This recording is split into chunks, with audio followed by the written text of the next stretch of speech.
เจริญสุขผู้รับชมรายการทางสถานีโทรทัศน์พุทธภูมิ SBB TV 999 ทุกท่านขอต้อนรับทุกท่านเข้าสู่ช่วงภาษาเนปาลีพอดีคำรายการที่จะนำท่านผู้ชมร่วมเรียนรู้คำศัพท์พื้นฐานของภาษาเนปาลีโดยวันนี้เป็นคำศัพท์ที่เกี่ยวกับเรื่องของการเดินทางมีดังนี้ไกลแค่ไหนकति टाढा छไกลแค่ไหนकति टाढा छ ไกลแค่ไหน कति टाढा छ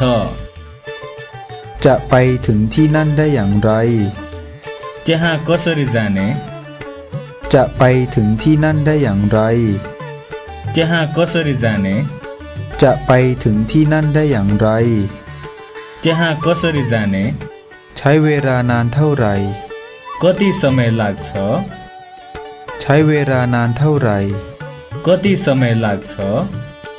ใช้เวลานานเท่าไหร่ कति समय लाग्छ รถคันนี้ไปไหน यो बस कहाँ जान्छ รถคันนี้ไปไหน यो बस कहाँ जान्छ รถคันนี้ไปไหน यो बस कहाँ जान्छ ถ้าไปราคาเท่าไหร่ जान कति पर्छ ถ้าไปราคาเท่าไหร่ जान कति पर्छ ถ้าไปราคาเท่าไหร่ जान कति पर्छ